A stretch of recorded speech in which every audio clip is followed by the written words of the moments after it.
I know that some of you out there are just like me and like to eat the same thing for breakfast pretty much every single day. But then others, maybe aren't creatures of habit and they like to switch things up. Maybe you don't like the simple protein oats every single day like me, and you like to eat savory things for breakfast, for example. So that is why I've compiled 5 breakfast recipes to get you through Monday to Friday of this week. Hi, if you're new here, I'm Amanda, aka Fit Food AE, and today we're gonna be making 5, yes 5, high protein, low calorie breakfasts that you can eat this coming week. So if you're excited to see me make these recipes, please give this video a like, subscribe, and share it with your friends, as it really helps the channel and I post new videos every week. And with that, let's get started. So the first recipe we're gonna be making is a vegetarian sausage egg muffin. Now yes, if you're a fan of McDonald's, you'll know that this is a vegetarian spin on the sausage egg McMuffin. That's exactly what I was going for. So I made this recipe using just the air fryer and the stovetop. The air fryer makes it so much easier to make. Basically, I toasted the English muffin and I cooked the vegetarian sausage patty while making the egg part on the stovetop. I actually have a funny story about this air fryer. It was given to me by a brand called Sur La Table, as you can see on the air fryer. So they gifted it to me and then instructed me to make a brand video of me making a recipe. So I did, and then I submitted it and they ghosted me after like tons of follow-up. So I kind of gave up, but I got a free air fryer out of it, so I'm not too mad about it.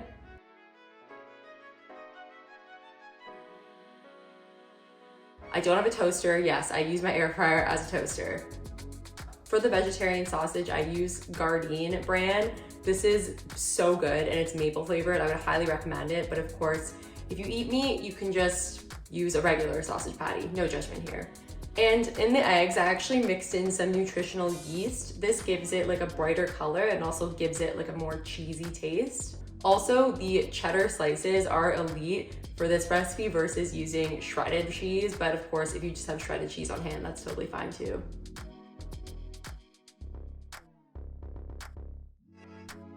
But yeah, this looks delicious. I'm gonna go dig in and I'll catch you guys for the next recipe.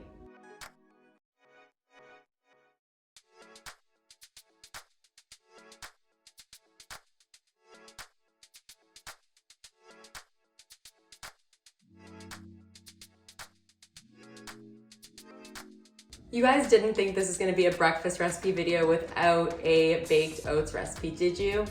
Absolutely not. So this dark chocolate sea salt baked oats recipe is my absolute favorite. It is so delicious. There was a period of time where I made this like 4 times a week for at least a couple months straight. It's so good. Whenever I have time in the morning and I'm craving some dessert, I'll make it for breakfast.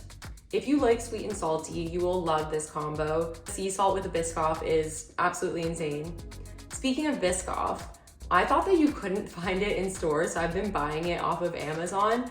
Turns out you can actually buy it at London Drugs, which is like a convenience store, or not convenience store, but like a drugstore chain near me. So you could probably find it in stores around you. I'm in Vancouver, but the easiest way is to just buy it on Amazon if you can't find it anywhere. I would highly recommend using this and not like substituting it for something else because Biscoff is elite. So of course, for all these recipes, I use PE Science. This is the chocolate truffle flavor. PE Science is the go. If you want to purchase PE Science, please use my discount code FIT15. Also for this recipe, you're gonna need a 6.5-inch mini cast iron skillet. Make sure to spray it with cooking spray before pouring in the batter, by the way. So this is a bit finicky for the bake time. I would check after like 10, 11 minutes or so. If you like it more on the gooey side, then leave it for like 10 to 12 minutes. But if you like it more firm or like cakey, then maybe leave it for 15. And now we are done.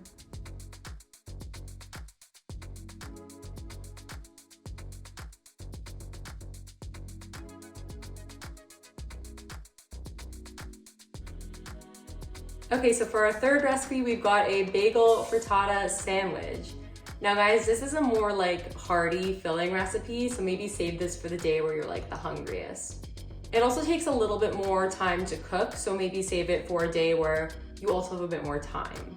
It's pretty customizable, which is great depending on which veggies you like. So I decided to add spinach and onions, but you could add meat or like fake meat or veggies, no veggies, whatever you want. The good thing about this recipe is you don't have to cook the veggies beforehand, like in the stovetop. You can just throw them into the frittata and they'll bake.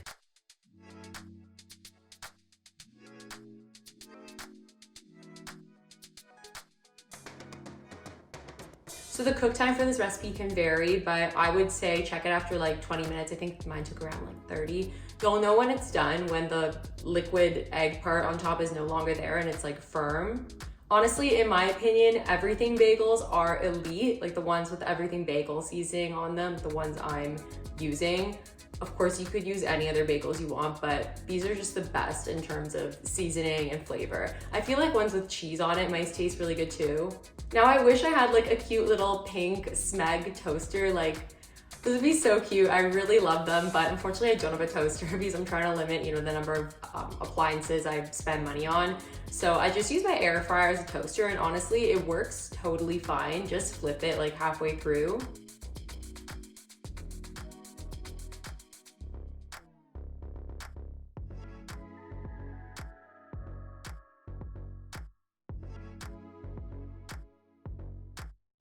So lots of you ask for recipes without protein powder because you don't have it on hand for whatever reason.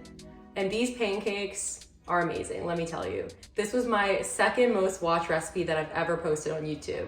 They are so flavorful, even like without the taste of the delicious pea science protein powder. They are unreal.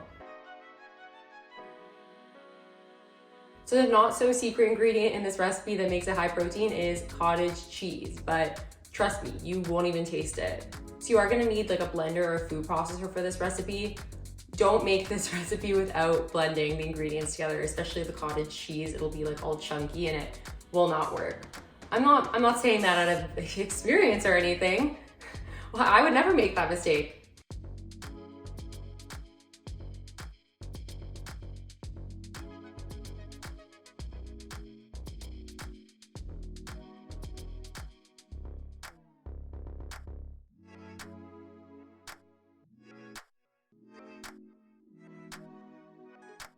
So when you're pouring the batter onto the pan, wait for these little bubbles to appear and then pop like this. That's when you'll know that they're ready to flip.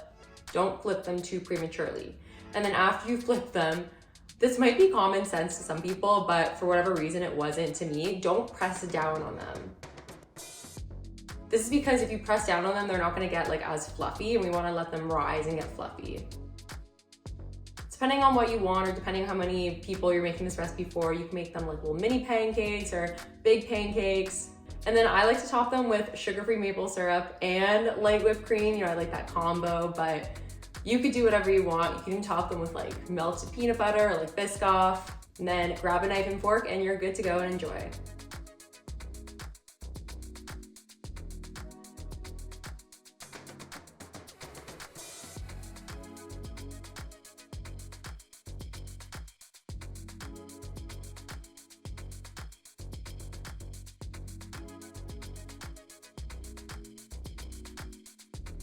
Last but not least, we got protein French toast. French toast is such a simple recipe, but I know that some of you prefer French toast to pancakes.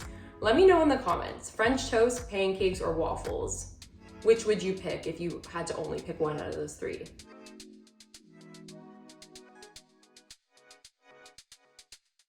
So this recipe also doesn't have protein powder. However, I feel like most French toast recipes that are high in protein don't have protein powder, so it's not like an amazing feat or anything, but just wanted to let you know. This is a very simple recipe to make. As I mentioned, you probably already have everything lying around. This recipe works better with like white bakery bread, in my opinion, or maybe even like challah bread. That would be really, really good. But that like whole wheat bread, no. I mean, I have nothing against whole wheat bread. It's your prerogative, but I just personally prefer like fluffy white bread for this recipe. Make sure to not like burn it. It's really easy to burn it or overcook it. I've done it before. So I top this with sugar-free maple syrup, mini white chocolate chips, delicious combo. Again, I know some of you are white chocolate haters, but another thing you could do is top this with like Lakanto powdered monk fruit substitute, like the 0-calorie powdered sugar substitute. That would make it delicious as well.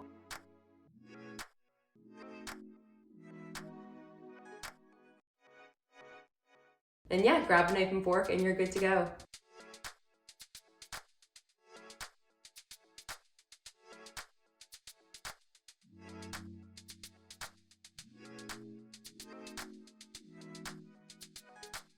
And we are finally through all 5 recipes. Thank you guys so much for watching. If you enjoyed these recipes, then I'm sure you're looking for more breakfast food. So I'm gonna link a couple other videos that you should watch next. And please give this video a like, subscribe, and share with your friends, as it really helps the channel and I post new videos every week. And with that, I will see you guys next time. Bye.